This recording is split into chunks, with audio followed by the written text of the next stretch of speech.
Mic check. Mic check. Mic check. Mic check.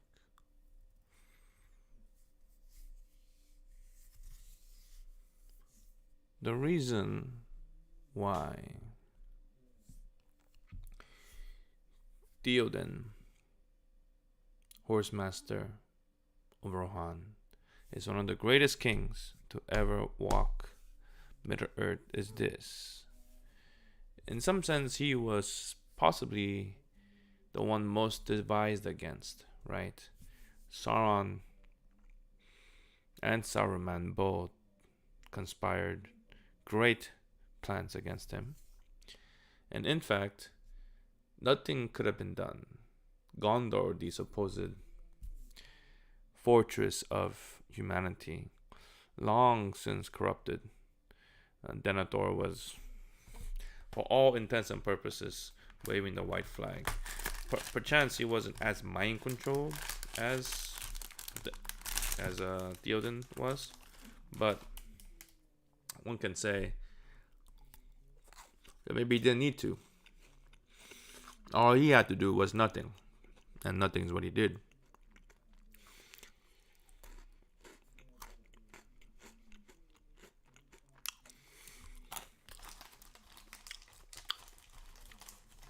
Gondor did not help Rohan in their time of need. Gondor doesn't even want to ask for help.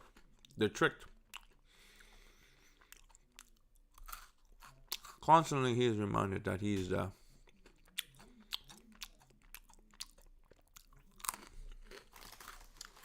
last of his house, I suppose.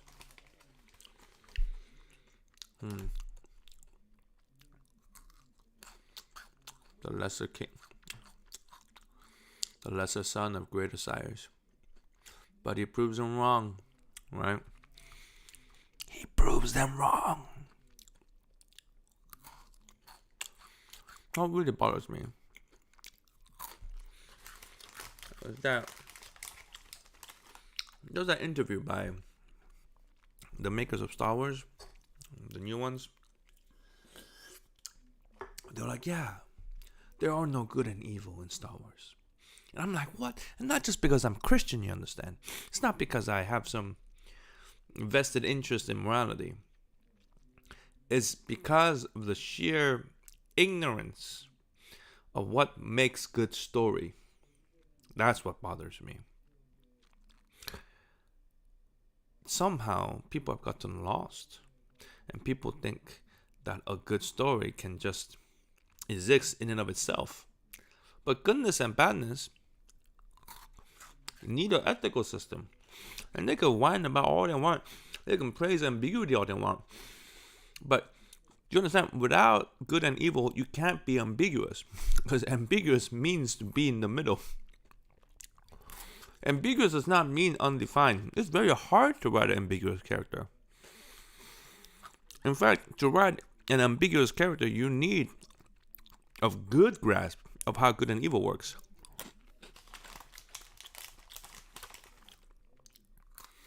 What made Star Wars great, what made it an opera, they call it a space opera, is simple. Because you follow the conventions of opera. The story was so not because Luke got trained by Yoda and now he had huge powers. The movie was great because he lost. Darth Vader chopped off his hand. He said, Anakin said, look, we'll rule the galaxy, father and son. And Luke realized the path of victory was not beating Darth Vader at his own game, by becoming a better fighter, a better Jedi. He, in fact, realized that violence would not beat violence. He goes to Darth Vader, he surrenders himself and says, I know there's good in you. I will trust you.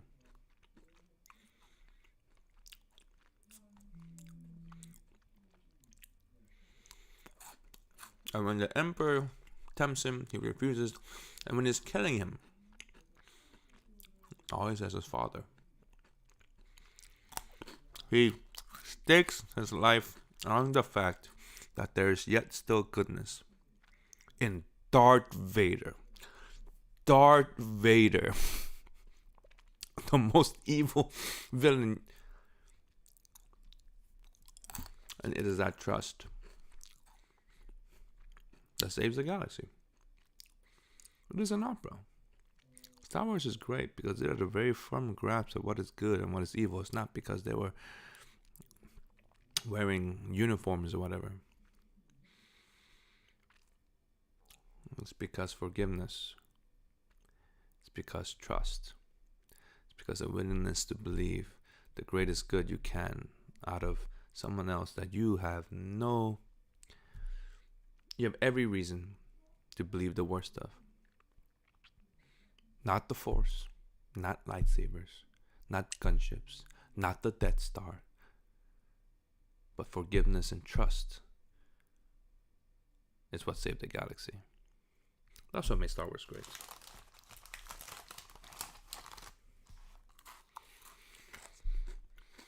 So, when you cook lobster, and there's something I learned. I thought when you butterfly the lobster, you have to kind of chop it all the way down the middle, but it's not true. You know that.